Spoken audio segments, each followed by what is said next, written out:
Hi, Will Academy podcast listeners. This is episode 124. And today I'm really happy to have the chance to talk to Nora and Viktor Jelinek. They run the company Visual Narative, and they don't work in the wool industry as such, but they are experts in storytelling. And if you're a regular listener of the Will Academy podcast, you know that storytelling comes up again and again in different episodes. So I'm really, really happy to have the chance to talk to these storytelling experts. And I do hope you get a lot of information out of this and a lot of ideas for your own storytelling. I'll talk to you again at the end. Enjoy and bye for now. So today is actually a little bit of a different episode because we will not be directly talking about wool, but we'll talk about a topic that very often comes up in other interviews, and that's storytelling. So I'm really, really happy to have some experts on storytelling with me today. And I'm happy to welcome Nora and Viktor Jelinek. They're based in Prague. And I really look forward to our discussion today. How are you doing? We're good. It's raining, but it's fine. So. Yeah, we just discussed that it's February when we're recording this, and that we're kind of ready for European spring to arrive. But I think we need to hold on a little bit longer. But yeah, maybe you'll just start our conversation by you introducing yourself a little bit more in detail and also telling us what visual narrative is. Thank you, Elizabeth, for having us here. So yeah, as you said, I'm Nora and this is Viktor, my husband. And together we founded Visual Narative. It's a creative studio and we focus on photography. We help businesses to tell their story basically through visual imagery, through visual materials. And we believe that's the way forward, how to connect people to what businesses are doing and how to build the relationship with them. Besides that, we also founded a nonprofit. We support an orphanage in Tanzania. It's called We Care, and there we kind of show how visual material can help people to relate to others, and especially those they never met. Okay. Yeah, and we're gonna get really into details of what you're doing, and I really look forward to that. And I want to get us kicked off with what you have written in your LinkedIn profile, because we connected already quite a few some time ago. And I really liked how you described yourself, and I'm just gonna read it. You say, you're exploring the intersection of art, business, and sustainability. So describe this intersection a little bit more to me. It makes me really curious. Yes, thank you. Actually, this all started when I was writing my bachelor thesis. And at the time, I felt there is a lot of theories and methods and guides on how to build a successful business, or how to build a successful sustainable business, or how to connect art and business, because those two worlds are very different for a lot of people. And I thought, and they usually combined those two out of three. So either business and art, business and sustainability, sustainability and art.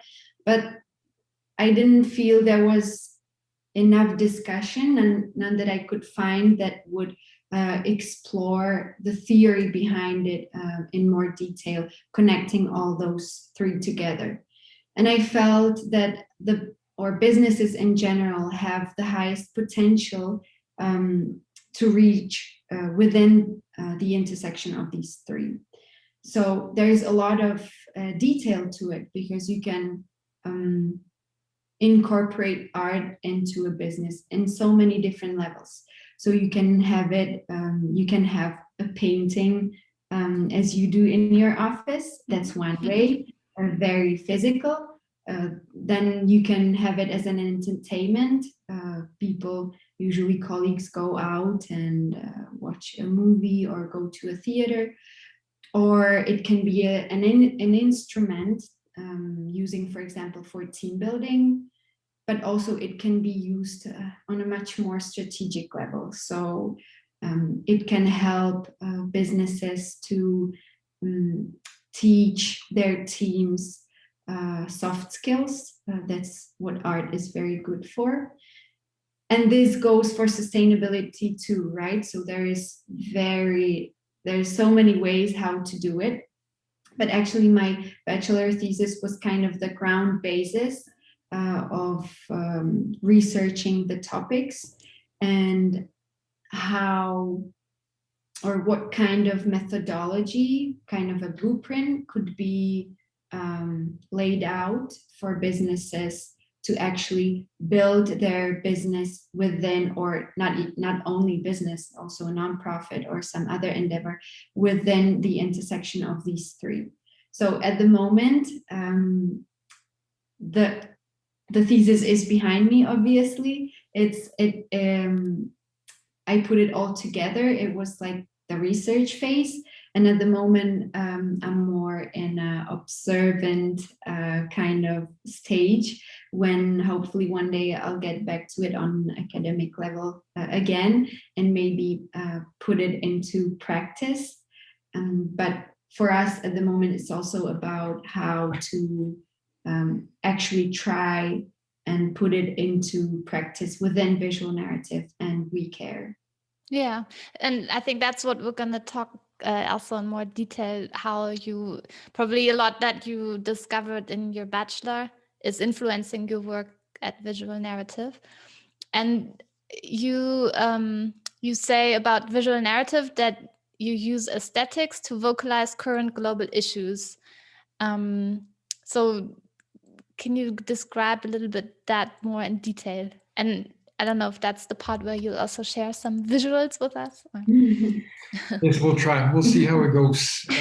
There's a few examples that we have, but always when we're working, we want to capture subjects or topics that are somehow meaningful, especially in current age, when we know that if we keep going the same direction as we are headed now, there might not be conditions enabling life on Earth quite soon.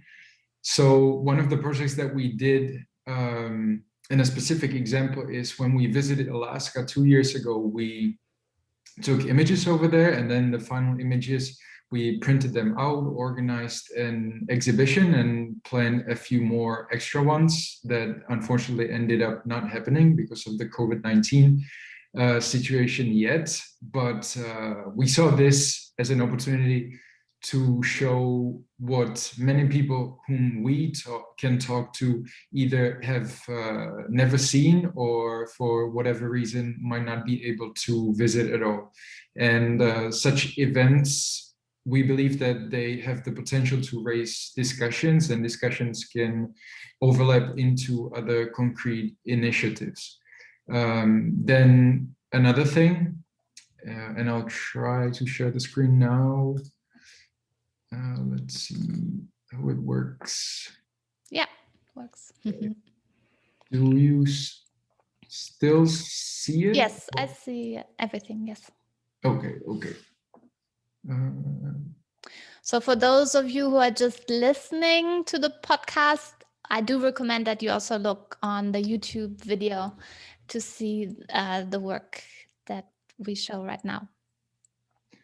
So this is an example of a commission job. The project that we did in Alaska, that was our own initiative, but this other thing that hopefully you can see on the screen, that was a trip that we made last year in December. We spent 10 days in Tanzania working for a company that is currently in the transition mode from B2B business into B2C business.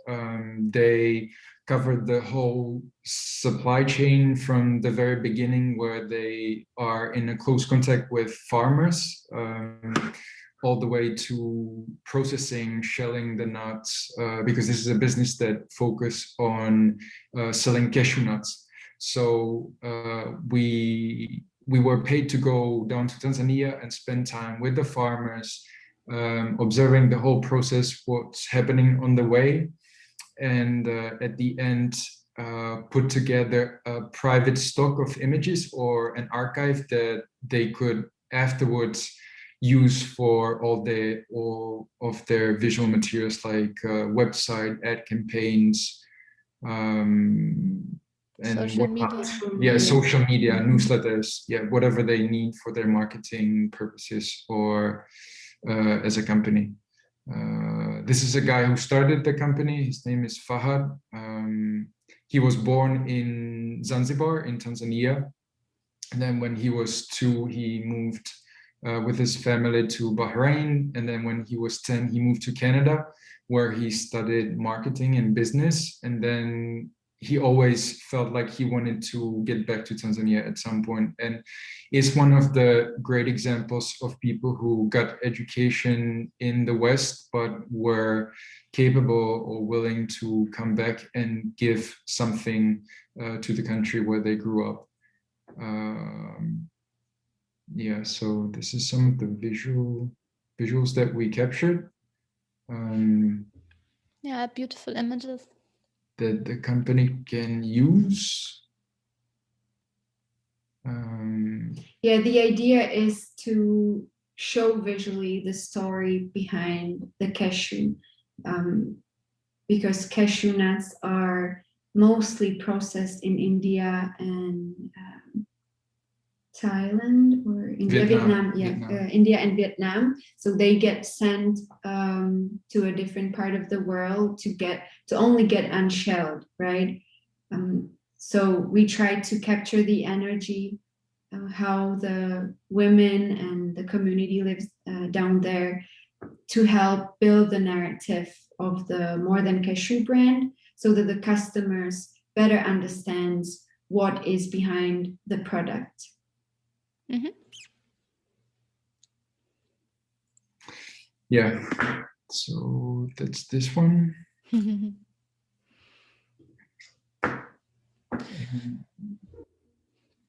We thought that we would also right away skip or transition into not only the current global issues, but we mention the current and social issues as well.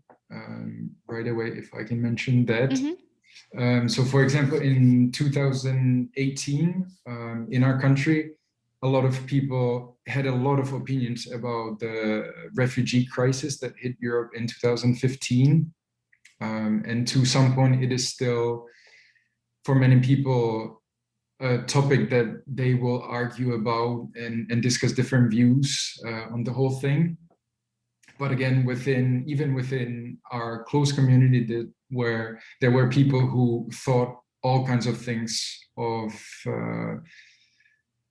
the crisis and the refugees, despite ever meeting a single refugees. And in 2018, we had a week that we could dedicate to a personal project and decided to take a trip all the way down to Sicily. We met and photographed people such as missionaries and lawyers and psychologists and refugees themselves as well. We wanted to ask particular people with first-hand experience about their motivation to help and work with the refugees. We heard incredible stories from refugees, and our goal was to bring the stories back and talk to those around us who, again, do not have such a chance, and actually provide experience through photography and through real stories that we were capable of touching.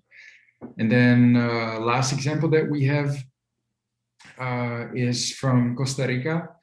That happened in 2 or 3 years ago as well. We were still living in Denmark.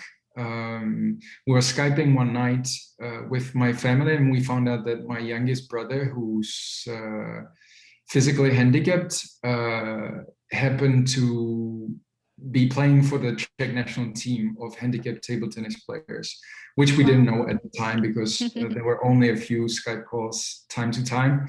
And we talked about it more and found out that we actually didn't know that much about handicap sport. And my dad offered to cover half of the cost if we went with them. And then we ended up reaching out to the National Association of Table Tennis Players and got a press pass, and ended up having a chance to take portraits of over 90 players. We then sent the edited images and gave the players the rights to use it for their marketing purposes, etc. So when we think about different projects, we always try to come out of our background, of the people that we meet, that we have something to talk about, some common experience, and then look for ways of how our talents could impact their life and what they're doing. So yeah, that's another example. Yeah, those are beautiful stories of you telling very important stories. Yeah. And one thing that is also connected to visual your company is that you say you provide responsible and authentic businesses with meaningful content. So, and I think what you said so far is that you're kind of picky in the companies you want to work with. And meaningful content is also important to you. But can you describe that a little bit, how we should understand? Yes. Those? So I'll start with the meaningful content. What does that mean to us? We define that as something that makes people ask questions, makes them ponder about something, educates them about a certain topic, gives them more information, and even because aesthetics is something important to us too. So we think of ways how the imagery can subconsciously or unconsciously get them exposed to aesthetics. And by this work, we want to shape people's minds and help them to become more empathetic and caring about others and about all kinds of issues. As for what responsible and authentic businesses are for us, I believe that behind every business is a person, right? So, or group of people. So we aim to collaborate with people who are aware of what the planet, or in which state we are at the moment, and have high moral values. That's very important to us. And we try to think of the businesses that aren't only interested in the profit. I understand, and we totally agree on that profit is very important too. Though what I mean is that they care to invest the profit into people, communities around them, environment, and anything and everything they kind of have an influence on. Mm-hmm.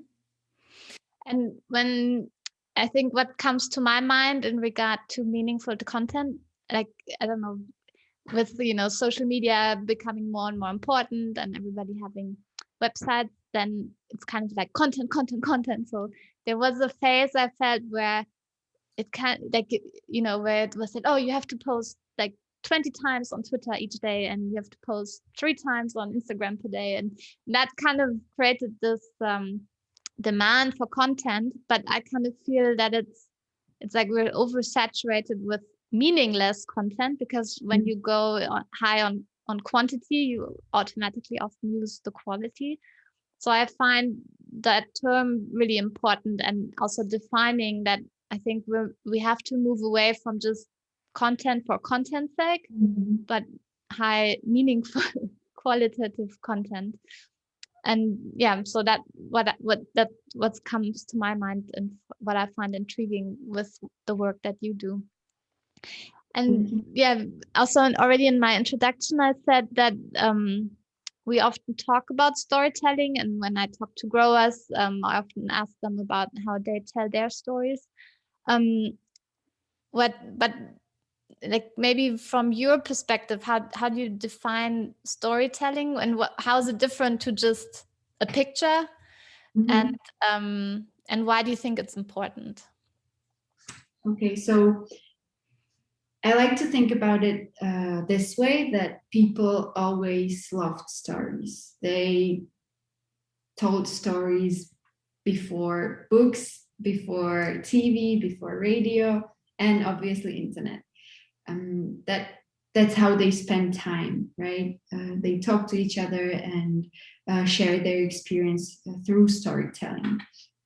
And for us, storytelling is, or generally speaking, storytelling is a tool that helps touching not only minds, but also hearts of the people. And that's what it makes so special. When people are introduced to something and they can experience some kind of emotion during that, they tend to remember it. And that's why it's so effective and efficient for marketing. As for visual storytelling, it is somehow convenient for today's viewers and consumers, customers, for everyone in this kind of hectic and very fast way of life. So the person can better, I think, kind of indulge in the content. If that makes sense, they can better understand the story behind it. They can see the emotions, but not only hearing, but also relating to it visually. So that's, I think, what helps the person better understand what he's becoming part of when purchasing a certain product or contributing to a certain NGO. It connects the two different worlds and makes the person want to be part of it or not want to be part of it.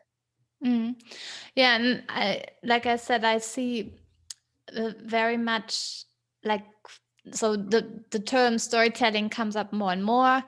And also, in the wool industry, we have a lot of sustainability schemes where it's important to trace wool from the farm to the end product. So then the term storytelling comes up a lot as well.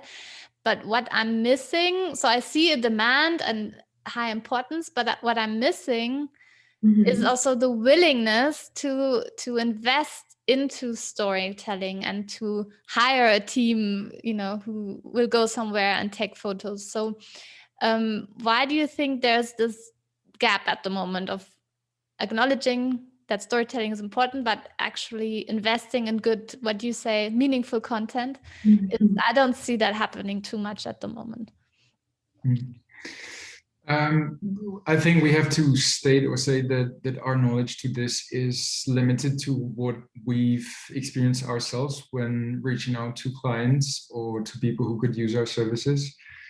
So yeah, it's just our observation. But what we can say is that most companies that we talk to do not set or determine a budget for visual content. So when we reach out, it is something that they do not even count on. And it's been like that for years. I don't know if forever, but I heard an interview with Esther Havens, who is a photographer from Texas, I think, from the United States. And she said, and it was years ago, and she said, one of the things that is part of the process, and she's a photographer, is not just taking the pictures or offering my services, but I have to go and teach the nonprofits that they need to set up a special budget for this kind of thing, because if they don't, there will never be the money for it, or there will never be space even to have that kind of thought process and getting to a point where a company realizes that they actually need a strong visual content. Then there is a lack of knowledge of facts of what visual content could do for them as a company. And probably when we talk to our clients, it seems like they do not invest time into research and reaching out to professionals that would actually told them what to do, which are the different fields of visual creative industries that they might need to reach out to. And so it's not only about the money or budget, but even having the thought to reach out to people who might help us, telling us what we actually need, and part of it is visual content. And then a number, and this might be specific for our country, even though we've met some other people from other countries that are not capable of doing that either, but a number of people we talk to are not capable of determining quality in the visual content and what the market has to offer. Maybe it's because, especially in our industry, everyone who has a camera feels like they can take pictures, and yes, they can, but they may not be good for a company or a non-profit endeavor that needs to use it for professional needs that such a company or whoever may need. So we wish this would actually change, and hopefully through education and things like this, people will get to know that they might actually need to reach out to people whose work it is to create visual content. Yeah, and I experienced that with my clients, where I manage websites, and where, of course, it's also important to always have, new content or new images, and you tell a lot of, you communicate a lot through images on a website as well. And I have one client who actually has a retainer photographer, and every month there are new pictures, and it's so helpful to keep everything fresh and continue to do storytelling. And other clients, I struggle keeping websites freshly looking, because we run out of images and high quality images. So I experience exactly what you say.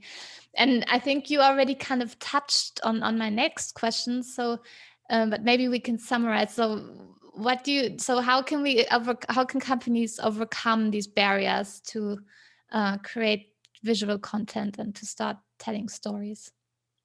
So I think it's the research behind it. So what could visual content do for me? And then reaching out to maybe even a handful of photographers, videographer, or marketing agencies, illustrators even, to find ways that visual content could help me tell the story. I'd say it's those two. Mm-hmm. And would you say then, when they do their research, that they will also find an answer to if this investment into content will also, make a positive change to their bottom line? So is there a return on investment into content? Yes, definitely. I actually tried to Google search return on investment, visual content or visual imagery or something like that. And there is a lot of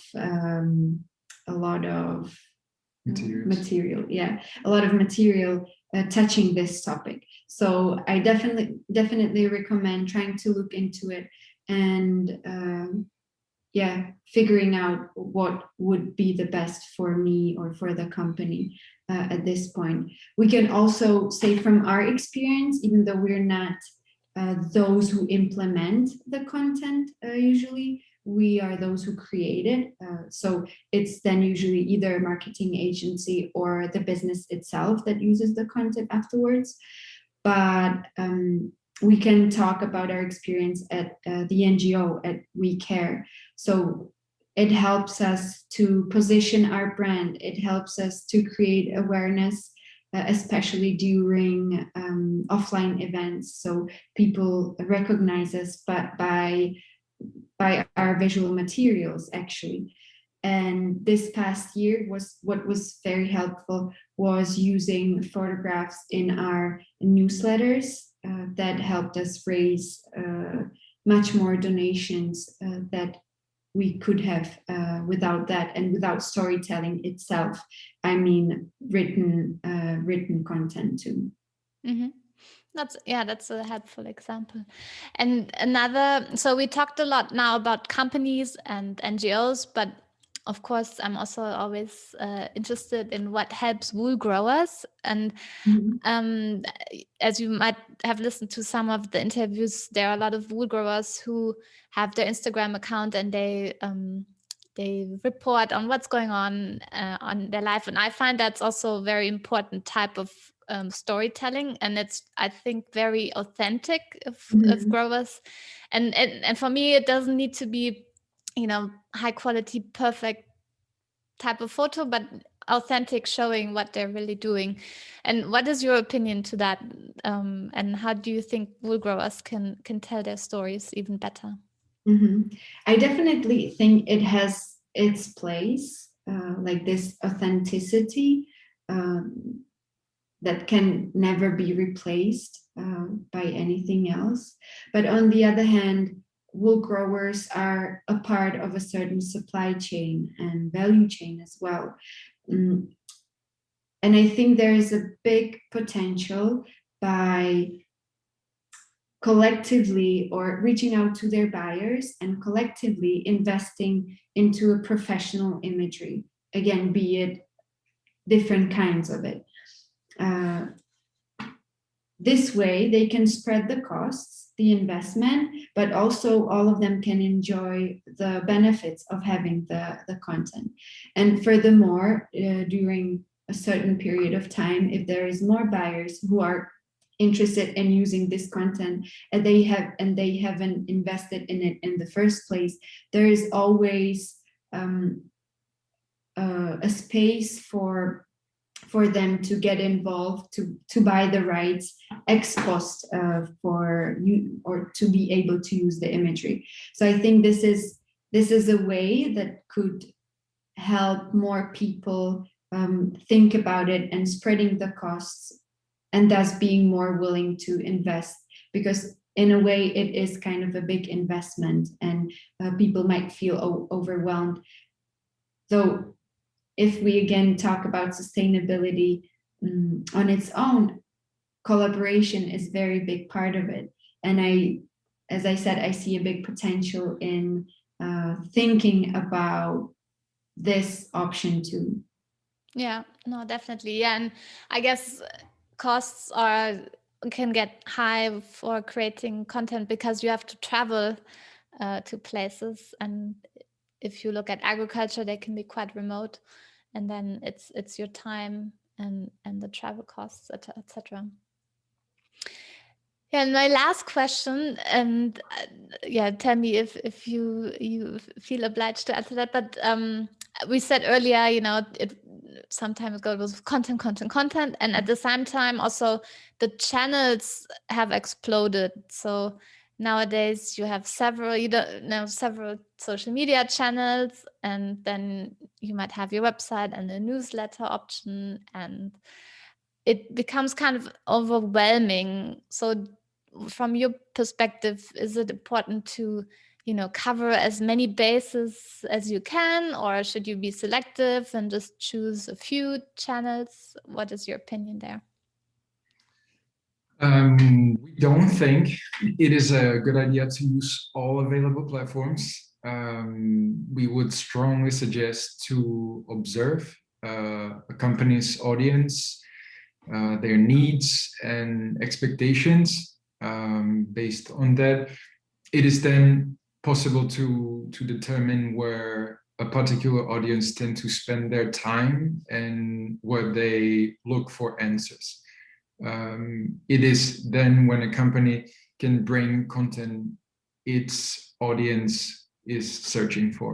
So it is important to focus on a couple or a few very well, have a strategy and meaningful content, and we think that this is always a better strategy than focusing on all and not knowing what my or a company's audience needs actually are. And the audience is probably not on all the channels anyways. Mm-hmm. So it always comes to a company's particular needs and services that they have to offer, because then there's a particular audience that will look for the special content that they have. Yeah. And last but not least, where can people find out or find you online? So what are your channels to look out for? Yeah, our website is www.visual. What's the name? I was thinking of that. Hyphen? Is it a hyphen? Yeah. Hyphen narrative.com. And then Instagram is by Visual Narative. Okay, and I'll make sure to link to those in the show notes as well. But for now, Nora and Viktor, thank you very much for explaining all about storytelling. And it was really, really interesting to learn how you approach that and how you also put everything into practice for your own NGO. And I thank you for being with me today. Thank you, Elizabeth, for inviting us. Yeah, thank you for having us. It was a pleasure. Thank you, and bye-bye. Bye. So I do hope you enjoyed this episode and that you have taken a lot away from this. If you want to find out more about Nora and Viktor Jelinek and their company Visual Narative, then head on over to the show notes at elizabethvandelden.com/124. And there I will link to all the websites and social media outlets that we discussed during the show. And do check them out. I think you'll find it very interesting. Thanks for listening. Talk to you again in 2 weeks' time, and bye for now.